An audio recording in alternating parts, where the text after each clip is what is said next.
Hi hello നമസ്കാരം. വിനീസ് കിച്ചണിലേക്ക് എല്ലാവർക്കും സ്വാഗതം. ഇന്ന് നിങ്ങൾ കാണാൻ പോകുന്നത് ഒരു പരാത്ത റെസിപ്പിയാണ്. പരാത്ത റെസിപ്പിയിൽ ഞാൻ ഇന്ന് ഉണ്ടാക്കാൻ പോകുന്നത് പച്ച പപ്പാളിങ്ങ കൊണ്ടുള്ള പരാത്ത, അതായത് കച്ച പപ്പീത്ത പരാത്ത എന്നാണ് ഇതിനെ പറയുന്നത്. സോ സോ സോ ഫ്ലേവർഫുൾ എന്ന് പറയില്ലേ, സൂപ്പർ ആയിരിക്കും. ഈ പരാത്തകൾ വളരെ ഡിഫറെൻ്റ് ആയിട്ടുള്ള രീതിയിൽ ഇഷ്ടപ്പെടുന്ന ആൾക്കാരാണ് നിങ്ങൾ എന്നുണ്ടെങ്കിൽ, ഇല്ലെങ്കിൽ വെറൈറ്റി ആയിട്ടുള്ള രീതിയിൽ നിങ്ങൾക്ക് എന്തെങ്കിലും ഡിന്നറിനോ ലഞ്ചിനോ ട്രൈ ചെയ്യണം എന്നുണ്ടെന്നുണ്ടെങ്കിൽ ഡെഫിനറ്റ് ആയിട്ട് നിങ്ങൾക്ക് ഈ ഒരു പരാത്ത ട്രൈ ചെയ്യാം. വളരെ സൂപ്പർ ആയിരിക്കും. ഞങ്ങൾക്ക് ലഞ്ചിനായിരുന്നു, അതുകൊണ്ട് ഞാൻ നിങ്ങൾക്ക് നീറ്റായിട്ട് ഇത് എങ്ങനെയാണ് ഉണ്ടാക്കേണ്ടത് എന്നുള്ളത് കാണിച്ചു തരാണ്. അപ്പോൾ എന്തായാലും ഈസി ആയിട്ടുള്ള രീതിയിൽ എങ്ങനെ ഈ ഒരു പച്ച പപ്പാളിങ്ങ പരാത്ത ഉണ്ടാക്കാം എന്ന് നോക്കാം. വരും. അപ്പോൾ വരൂ, നമുക്കുണ്ടാക്കാം റോ പപ്പായ അല്ലെങ്കിൽ പച്ചപ്പപ്പാളിങ്ങ കൊണ്ടുള്ള പരാത്ത. ഞാനിവിടെ പച്ചപ്പപ്പാളിങ്ങ വലുതെടുത്തിട്ടുണ്ട്. അതിനെ നല്ല പോലെ ഇതുപോലെ ഗ്രേറ്റ് ചെയ്ത് എടുക്കുകയാണ്, തിന്നായിട്ട് ഗ്രേറ്റ് ചെയ്ത് എടുക്കുക. എന്നിട്ട് ഇതിലേക്ക് ഉപ്പിടുക. നിങ്ങൾക്ക് കുറച്ച് ഉപ്പിട്ടാൽ മതി, ഓക്കെ. ഇത്ര കണക്കെന്നൊന്നുമില്ല. എന്നിട്ട് ഒന്ന് നന്നായി പിടിപ്പിച്ചിട്ട് 1 മണിക്കൂർ നമ്മൾ റെസ്റ്റിംഗ് പീരീഡ് കൊടുക്കുക. ആ റെസ്റ്റ് ചെയ്ത് കഴിഞ്ഞ് കഴിഞ്ഞാൽ ഇതിൻ്റെ ഉള്ളിൽ നിന്ന് കംപ്ലീറ്റ് വെള്ളവും പുറത്തേക്ക് വരും. ഇനി ഈ ഒരു സ്റ്റെപ്പ് ചെയ്യണത് വളരെ ഇമ്പോർട്ടൻ്റ് ആണ്. എന്താ കാര്യം എന്ന് വെച്ചാൽ ചില സമയങ്ങളിൽ വയറ് വേദനിക്കാനുള്ള സാധ്യതയുണ്ട് പച്ചപ്പപ്പാളിങ്ങ യൂസ് ചെയ്യുമ്പോൾ. അതുകൊണ്ട് ഈ ഒരു സംഭവം ചെയ്യുന്നതോട് കൂടിയിട്ട് നിങ്ങൾക്ക് ആ വെള്ളത്തിൽ ആ ഒരു ഇതിൻ്റെ ഇത് പോവും. ആ കയപ്പ് ഉണ്ടെങ്കിൽ അല്ലെങ്കിൽ ആ വയറ് കേട് വരുന്ന ആ ഒരു ഇതുണ്ടല്ലോ, അത് മാറിക്കിട്ടും. എന്നിട്ട് 1 മണിക്കൂർ കഴിഞ്ഞ് ഇതുപോലെ പിഴിഞ്ഞെടുക്കുക. പിഴിഞ്ഞെടുത്ത് കഴിഞ്ഞിട്ടുണ്ടെന്നുണ്ടെങ്കിൽ നിങ്ങൾക്ക് ഇത്രയും അതിൻ്റെ ആ കയ്പ്പ് വെള്ളം നിങ്ങൾക്ക് കിട്ടും. ഇനിയിപ്പോൾ ഇതാണ് നമ്മൾ യൂസ് ചെയ്യുന്നത്, ഓക്കെ. അപ്പോൾ ഇനി നമ്മൾ ഒരു പാൻ വെച്ചിട്ട് ആദ്യം തന്നെ കുറച്ച് ജീരകം ഇടുക. നല്ല ജീരകമാണ്. നല്ല ജീരകം ഇട്ട് കഴിഞ്ഞതിന് ശേഷം ഇനി നമുക്ക് മസാല ഇടാം. എല്ലാം 1/2 സ്പൂണ് വെച്ച് ഇട്ടാൽ മതി. 1/2 സ്പൂണ് മഞ്ഞൾപ്പൊടി, 1/2 സ്പൂണ് മുളക് പൊടി, 1/2 സ്പൂണ് മല്ലിപ്പൊടി, 1/2 സ്പൂണ് ജീരകപ്പൊടി, ഓക്കെ. ഇത് ഉപ്പ് എല്ലാം 1/2 സ്പൂണ് വെച്ചിടുക. ഒരു മൈൽഡ് ഫ്ലേവർ കൊടുക്കുകയാണ് എപ്പോഴും ഈ പരാത്തയ്ക്ക് നല്ലത്. എന്നിട്ട് ഉപ്പ് നന്നായിട്ട് ഇതെല്ലാം കൂടി ഇട്ടിട്ട് നമുക്ക് നല്ല പോലെ ഒന്ന് മിക്സ് ചെയ്യാം. മിക്സ് ചെയ്ത് കഴിഞ്ഞതിന് ശേഷം നമ്മൾ നന്നായിട്ട് പിഴിഞ്ഞ് വെച്ചിരിക്കുന്ന ആ ഒരു പപ്പാളി ഉണ്ടല്ലോ, നമ്മുടെ പച്ച പപ്പാളിങ്ങ, അത് ഇതിലേക്ക് ഇടുക. അത് ഇതിലേക്ക് ഇട്ടിട്ട് നല്ലപോലെ ഒന്ന് വഴറ്റുക, ഓക്കെ. അപ്പോൾ ഈ മസാലയൊക്കെ ആ ഡ്രൈ ആയിരിക്കുന്ന പപ്പാളിങ്ങയിലേക്ക് നന്നായിട്ടൊന്ന് പിടിക്കണം. എന്നിട്ട് ആ ഒരു പച്ച മണം പപ്പാളിങ്ങയുടെയും പോകണം, ഈ പച്ച നമ്മുടെ പൊടിയുടെയും പോകണം. അതാണ് നമ്മുടെ ഉദ്ദേശം. എന്നിട്ട് ഇതിപ്പോൾ ഞാൻ എല്ലാം ഇട്ട് കൊടുക്കുന്നുണ്ട്. ഇട്ട് കൊടുത്തു കഴിഞ്ഞിട്ട് നല്ല പോലെ ഒന്ന് ഒലർത്തിയിട്ട് ആ മസാല ഒന്ന് കംപ്ലീറ്റ് ആയിട്ട് ഒന്ന് അതിലേക്ക് പിടിപ്പിച്ചെടുക്കുക. ഇതിലേക്ക് ലേശം ഒരു അര കപ്പും കൂടി വേണ്ടാട്ടോളിൻ, ലേശമായിട്ടുള്ള രീതിയിൽ ഒന്ന് വെള്ളം ഒഴിച്ച് കൊടുക്കുക. ഈ മസാല എല്ലാം കോട്ടായി എന്ന് കാണുന്ന സമയത്ത് ലേശം ഒന്ന് വെള്ളം ഒഴിച്ച് കൊടുക്കുക. എന്നിട്ട് ആ ഒരു സ്റ്റീം, അതായത് ആ ഒരു മോയ്സ്ചറിൽ ഈ പപ്പാളിങ്ങ അതിൽ കിടന്നിട്ട് ഒന്ന് ആവട്ടെ. ഇതാണ് നമ്മൾ ഉദ്ദേശിക്കുന്നത്. നമ്മൾ നല്ല പോലെ അതിനെ ഒന്ന് കുക്ക് ചെയ്തെടുക്കണം, എന്നാൽ മാത്രമേ ആ ടേസ്റ്റ് വരുള്ളൂ. അപ്പോൾ ഈ ഒരു വെള്ളത്തിൽ ആ മോയ്സ്റ്റിൽ അത് കിടന്ന് നന്നായിട്ട് ആവട്ടെ. ഇനി നമ്മളിതിലേക്ക് ഗാർണിഷ് ചെയ്യാൻ വേണ്ടിയിട്ട് കസൂരി മേത്തിയാണ് ഇട്ട് കൊടുക്കുന്നത്. നല്ല പോലെ കുറച്ച് കസൂരി മേത്തി എടുത്തിട്ട് കയ്യിൻ്റെ ആ ഇതിൽ വെച്ചിട്ട് നന്നായിട്ടൊന്ന് തിരുമ്മുക. അപ്പോൾ അതിൻ്റെ മണം ഇങ്ങനെ എൻഹാൻസ് ചെയ്തിട്ട് വരും. അപ്പോൾ അതും കൂടി ഇട്ട് കൊടുത്ത് നന്നായിട്ടൊന്ന് മിക്സ് ചെയ്യുക. ഇനി നിങ്ങൾക്ക് ഇവിടെ പച്ചമുളക് വേണമെങ്കിൽ, ഇനിയിപ്പോൾ ചീര വേണമെങ്കിൽ, അതേമാതിരി തന്നെ കസൂരി മേത്തി അല്ലാതെ നിങ്ങൾക്ക് ശരിക്കും ഉലുവച്ചീര വേണമെങ്കിലും ഇതിലിട്ട് കൊടുക്കാം. പക്ഷേ ഞാനിവിടെ പ്യുവറായിട്ട് റോ പപ്പായ മാത്രമാണ് യൂസ് ചെയ്യുന്നത്. സവോള അങ്ങനെ ഒന്നും തന്നെ യൂസ് ചെയ്യുന്നില്ല. ഇതൊന്ന് നന്നായിട്ട് ഡ്രൈ ആയി കഴിഞ്ഞു എന്നുണ്ടെന്നുണ്ടെങ്കിൽ നമുക്ക് നമ്മുടെ പരാത്ത ഉണ്ടാക്കാൻ തുടങ്ങാം.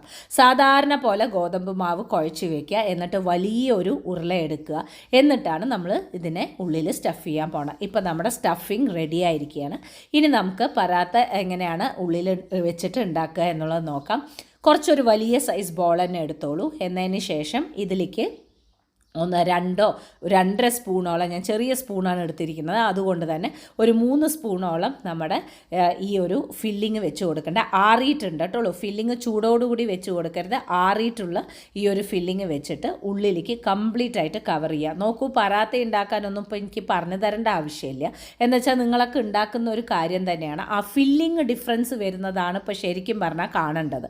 അപ്പോൾ ഇതേപോലെ ആക്കിയിട്ട് നന്നായിട്ടൊന്ന് പിടിച്ച് അതിനെ നല്ല പോലെ ഒന്ന് തട്ടി തട്ടി അമർത്തി ആ ബാക്ക് സൈഡിലുള്ളതൊക്കെ ഒന്ന് കവർ ചെയ്ത് വെച്ച് ഡസ്റ്റ് ചെയ്തിട്ട് സാധാരണ പോലെ ആട്ടപ്പൊടി ഇട്ട് ഡസ്റ്റ് ചെയ്ത് കഴിഞ്ഞതിന് ശേഷം നമ്മൾ സാധാരണ പോലെ സോഫ്റ്റ് ആയിട്ടുള്ള രീതിയിൽ വളരെ പതുക്കെ നമുക്ക് പറാത്ത ഉണ്ടാക്കിയെടുക്കാം. അപ്പോൾ ഇതുപോലെയാണ് എല്ലാ പറാത്തയും നമ്മൾ ഉണ്ടാക്കിയെടുത്തിട്ട് ഓരോന്നോരോന്നായിട്ട് എടുത്ത് ചുടാൻ പോകുന്നത്. ഇനി ഒരു കാര്യം ഞാൻ പറയാം, പറാത്തയാണ്, നല്ലപോലെ നെയ്യ് യൂസ് ചെയ്യണം. ഇനി നിങ്ങൾക്ക് നെയ്യ് എണ്ണ വേണ്ട എന്നുണ്ടെന്നുണ്ടെങ്കിൽ നിങ്ങൾക്ക് അവോയ്ഡ് ചെയ്യാം. പക്ഷേ ഇൻ ജനറൽ ആ ഒരു കോമൺ ആയിട്ടുള്ള കാര്യം എന്താണെന്ന് വെച്ചാൽ കണ്ടില്ല കേട്ടില്ല എന്ന് പറഞ്ഞിട്ട് ആ ഒരു പറാത്തയിൽ നെയ്യ് ഒഴിക്കുന്നതാണ് അതിൻ്റേതായിട്ടുള്ള രീതി. ഇപ്പോൾ ഞാൻ ഇത്രയും നെയ്യ് ഒഴിച്ചിരിക്കുന്നത് എൻ്റെ മക്കൾക്ക് ആദ്യം കൊടുക്കണു എന്നുള്ളതുകൊണ്ടാണ്. എനിക്കുള്ളതിന് ഞാൻ ഇത്ര ഒഴിക്കാറില്ല. അപ്പോൾ ഇതാ നല്ല ബ്രൗൺ കളറായിട്ട് ക്രിസ്പി ആയിട്ട് നല്ല നെയ്യിൻ്റെ മണത്തോട് കൂടിയിട്ട് പറാത്ത എൻ്റെ മക്കൾക്ക് റെഡി ആയിരിക്കുകയാണ്. അപ്പോൾ ഞാൻ കഴിക്കുന്ന സമയത്ത് ഒരെണ്ണം കഴിക്കുകയാണെന്നുണ്ടെങ്കിൽ ഞാൻ ഇതിലത്തെ എണ്ണമയം ഉള്ളത് മതി എന്ന് വിചാരിക്കും. പക്ഷെ അവർക്ക് അങ്ങനെയല്ല, ഞാൻ അവർക്ക് വളരെ നീറ്റായിട്ട് നല്ലോണം നെയ്യ് ഒഴിച്ചിട്ടാണ് കൊടുക്കാറുള്ളത്.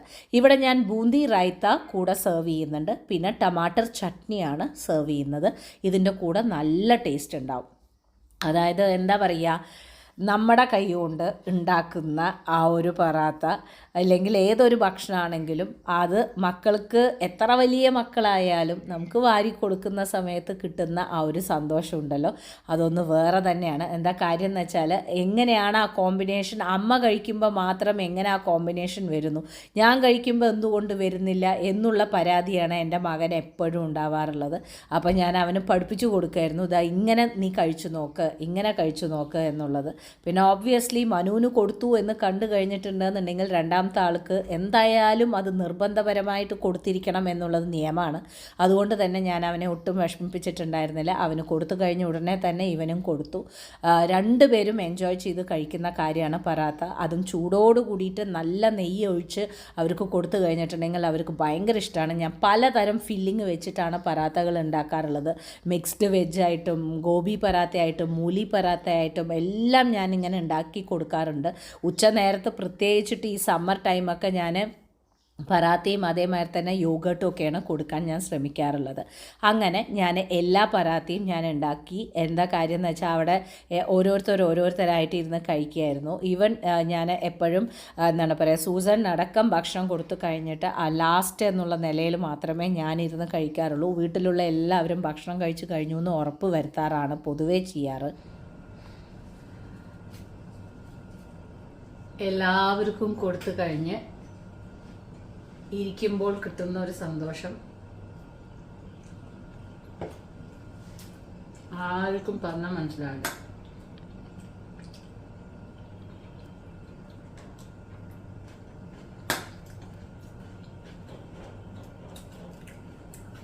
അമേസിങ് ആയിരിക്കും. എന്തായാലും നിങ്ങൾ ട്രൈ ചെയ്ത് നോക്കണം.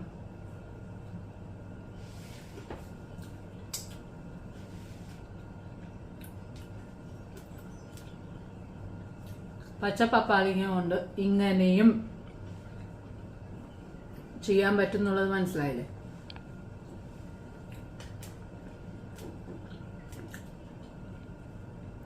ഒരെണ്ണം തന്നെ നല്ല ഹെവിയോ.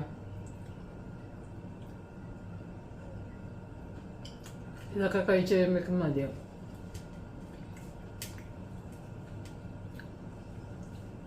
അപ്പോൾ ഞാൻ കഴിക്കട്ടെ. എല്ലാവരും കഴിച്ചു കഴിഞ്ഞു സമാധാനമായിട്ട്. ഓക്കെ, അപ്പോൾ നിങ്ങളിത് ഉണ്ടാക്കി നോക്കുന്ന പ്രതീക്ഷിക്കുന്നു. വീണ്ടും നമുക്ക് കാണാം. Till then, take care and bye-bye.